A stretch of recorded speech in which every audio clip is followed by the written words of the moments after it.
Starowa კაი ხალხს. მოკლედ წეგან ვიდეო შეწერა დავიწყე და ძალიან ოფიციალურად გამომივიდა რაღაც მოგესალმებით ჩემო მეგობრებო, ჩემო გამოწერებო. მისჩვენე ეს თავისუფლად ვილაპარაკო რა, ოფიციალურობას და რაღაცებს. დღეს ძალიან მაგარი თამაში იყო, მოკლედ.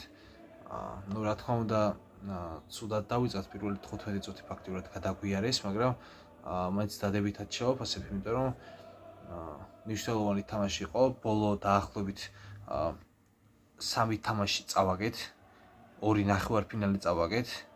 კარაბაო თასის ნახევარფინალში, მოკლედ 2-0, 2-0. პრემიერ ლიგაში 1-0 დამარცხდით. საჭირო იყო ეხლა მოგება. მithumetes რომ მეორე ადგილი არ დაგვიკარგა, კი ჩემპიონთა ლიგას ვერავინ ვერ გვართმევს, მაგრამ ჩემპიონთა ლიგურ ზონას. მაგრამ მაინც მნიშვნელოვანია დავიწყოთ და დავამთავროთ თუ პირველზე არა, მეორეზე მინიმუმ. მოკლედ არ იყო ცუდი მატჩი, მაგრამ საშინელი სტარტი იყო. დავით რაიას მოუწია ძალიან ბევრი სეივის გაკეთება. Objetezo. Nunca te gustó esto. Ამარჯობათ. მოკლედ. რა შეიძლება ახლა თამას მარტივად რომ მიმოვიხილოთ. მეორე ტაიმში გამოვცოცხლდით რა. პირველ ტაიმი იყო საზისხრობა, მეორე ტაიმში ნიუკასლს ჰქონდა მომენტები რომ შეეძლო გატანა, მაგრამ დავით რაიაც კარგი იყო. ნუ ძირითადად პირველ ტაიმში იყო ჩაღა, იმიტომ რომ მეორე ტაიმში ძირითადად დარტყმა არ ქონია, მაგრამ კალაფიორიც კარგი იყო, კივიორიც კარგი იყო. საერთოდ ჯამში გუდვა ითამაშა კარგად და მოახერხა რომ არ მიეცა გოლის გატანის რეალური შანსი ნიუკასლისთვის.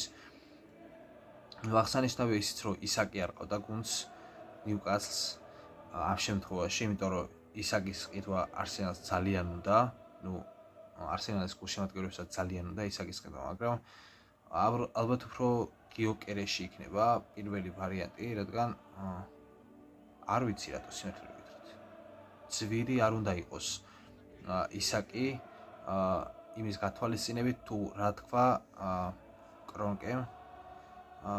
მან განაცხადა რომ არსენალი იბრძოლებდა საფხულში სატრანსფერო ფანჯარაზე, გააკეთებდა ყველაფერს, ბერტაც იგივეს იმეორებს რომ არსენალს გაცილება სჭირდება და ამ გაცილებას ტრანსფერებიც წაეხმარება.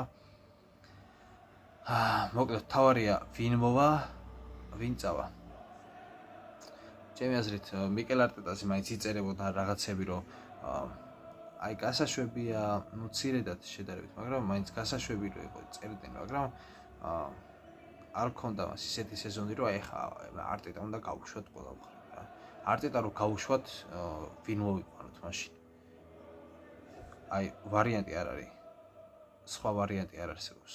რომ აი ვიღაც მოვიყვანოთ, დავაყენოთ და გვეცოდინება რომ არტეტაზე უკეთესად შეასრულებს თავის საქმეს. მოკლედ პირველ რიგში ჩვენ გვესაჭიროება შემტევი ცენტრალური ფორვარდი. შემდეგ საუბრები იყო როდრიგო გოიშზე, საუბრები იყო ინიაკი ვილიამზე, ზუბიმენდი ფაქტიურად უკვე ნაკიდია. რაც შეეხება დაცვას ჩემი აზრით გაძლიერება აღარ სჭირდება, უფრო დაცლა რა. აი სინჩეკო კი გულიანი ბიჭია რაღაცა, არსენალის ფანებსაც შეაყვარა თავი, მაგრამ არ არის ესეთი ფეხბურთელი რომ აი გამოვიყვანოთ ძირითადში ვათამაშოთ რა. თან მithumetes ლუის კელიმაც ძალიან მოუმატა ცოტა უფრო ზედმეტი ნათქვამია, იმიტომ რომ აი მოვიდა, დადგა, ითამაშა და ის იმ დონეს აჩვენებს როგორც დაიწყო რა, უმაღლეს დონეს.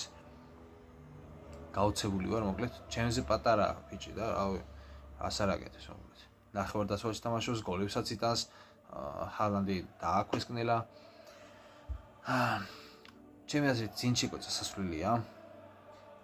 ტირნი მიდის ისედაც სელტიკში. მიდის ჟორჟინიო ბრაზილიაში, ბრაზილიის ჩემპიონატში. სტერლინგი ხო მიდის ამიდის მოკლედ. ძალიან კაი გახარებული ვარ. ერთი ქათმებში დაშა გადასასვლელი და აქაც გადავიდეს ითამაშოს, მაგას დავაფარებთ ყველაფერს თავსი და ეგ არის რა, დახურავს თავის კარიერას. სხვა რა შეიძლება ითქვას, ვინ შეიძლება წავიდეს მოკლედ. მე მაგალითად არც მარტინელის გავუშვებდი, არც ტროსას გავუშვებდი, არც ჟეზუს გავუშვებდი, იმიტომ რომ ჟეზუსი არის ძალიან საჭირო მოთამაშე, აი სკამიდა რომ შემოიყვანო და აი დაიხარჯოს და საჯარიმოში თავისი ფინტებით გზა გაიკვალოს გოლამდე რა.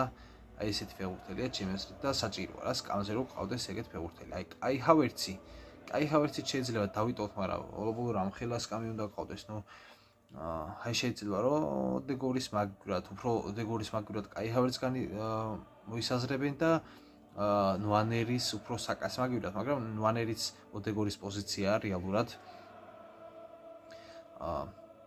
დანარჩენი სუპიმენდი და პარტეი ამ ორ ადამიანს რაც შეეხება, სუპიმენდის თამაშები მე ნახე არ მაქვს, არ ვიცი როგორ ფეხბურთელია, მაგრამ არ ვიცი, პარტეი ჩემი აზრით ჯერჯერობით შეუცვლელია.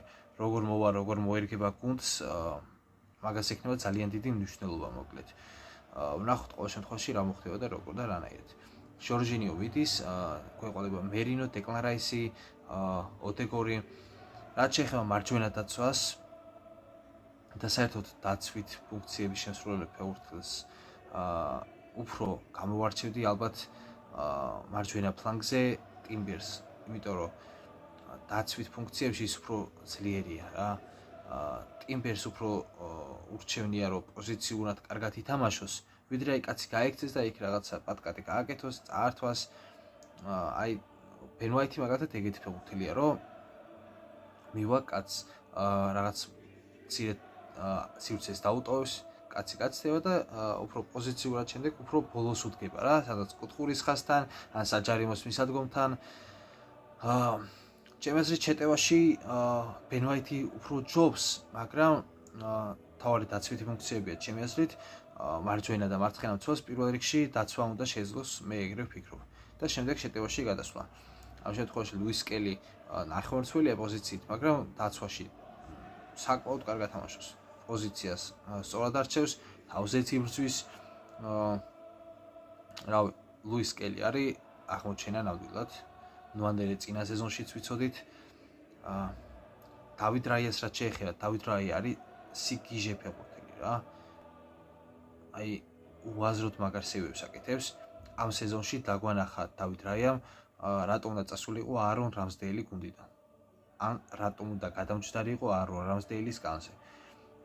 არონ რამსდეილიც არ იყო ცუდი, მაგრამ ქონდა რაღაც ჩავარდნები, რომელიც ვერ გამოასწორა, გულებით დავკარგეთ ამის გამო, მაგრამ არ არის ის ფეხბურთელი, რომელიც კანზე უნდა გეჭდეს და არ ათამაშა. ამიტომ სავარაუდოდ უკეთეს გუნდშიც გადავა, მაგრამ ამ შემთხვევაში საუთჰემპტონთან ერთად გავარდა და საუთჰემპტონს ხვდებით ეხლა ჩვენ ბოლო ტურში. ნიუკასლთან კარგები ვიყავით, ბოლო თამაში ჩავატარეთ სახლში ამ სეზონში, სხვათა შორის ახალი 2025-2026 წლების სეზონის საშინაო ფორმით. კიდე რა შეიძლება ითქვას არსენალის ტრანსფერებზე.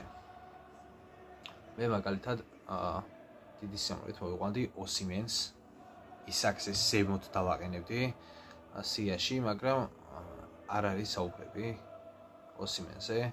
აი ოსიმენი რო გვეყიდა და თავის დროზე ყვარაცხელია რო გვეყიდა, შეიძლება ეს დუო KO ყოფილიყო არსენალში და არსენალი სავარაუდოდ კი არა, ჩემი აზრით 99%-ით უკვე 2-3 ტიტულს მოიგებდა ძალიან მარტივად. რაც შეეხება ეხლა ქართველების თამაშებს ევროპაში, ასე რომ ვთქვათ, საბა გოგლიჩის გუნდი თამაშობს ეხლა პარალელურად. ბოლოს როცა შევამოწმე, 1-0 აგებდა მონცასთან.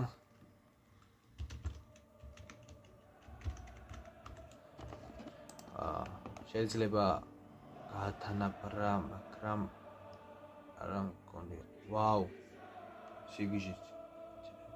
3-1 იგებს ემპოლი, 61 წუთია. ეს უკვე წინ გადადგმული ნაბიჯია სერიაში დასარჩენად. ასევე ბუდუზი ბზივაძის ჰაიდენჰაიმის ვარდება, მაგრამ პლეი-ოფშია და შეუძლია იბრძოლოს დასარჩენად, მოკლედ. მიულოცოთ კვარაცხელიას. ოფიციალური იყო უკვე რომ მოიგებდა PSG ლიგა 1-ს, მაგრამ ამ ბოლო თამაში კვარაცხელიამ დადო აი სასწაული პერფორმანსი რა. 10-დან 0 შეფასება, 2 გოლი, ასისტიც შეეძლო, მაგრამ დემბელე არა. არაჩი. სამწუხაროა რომ სენტეტიენი გავარდა, სურიკო დავითაშვილს ვადევნებდი თვალყურს, მაგრამ იმედი მაქვს რომ სურიკო გადავა უკეთეს გუნდში, აი სურიკო სენტეტიენში იყო როგორც აი სიბნელეში აი 1.0 წერტილი რა, მარტივი მაგალითი მოვიყვანე ხა. ამ ნათელმა წერტილი ხა უნდა გაიყოლოს სინათლისკენ, სადაც თავის ადგილია გზა. არა მარტო ლიგაეჩა, არამედ პრემიერ ლიგაში ძალიან მარტივად შეუძლია სურიკო დავითაშვილს თამაში და გამოიჩენს კიდევაც თავს ძალიან მარტივად. მოკლედ, როგორც მიხვდით, მე ასეთი ვიდეოების ჩაწერას ვაპირებ. უბრალოდ ვისაუბრებ არსენალზე, მათ მიღწევებზე, ტრანსფერებზე, ასე შემდეგ. ასევე მინდა რომ მალე გადავიღო არსენალის ჰაილაითებიც, მაგრამ ჯერჯერობით ვერ ვახერხებ, მაგრამ ეგეც იქნება. შეიძლება ხოლმეც იყოს, შეიძლება ასე იქ. საუთჰემპტონთან თამაშამდე ერთ ვიდეოს კიდევ ჩავწერ. შევხვდებით შემდეგ ვიდეოში. აბა ჰე.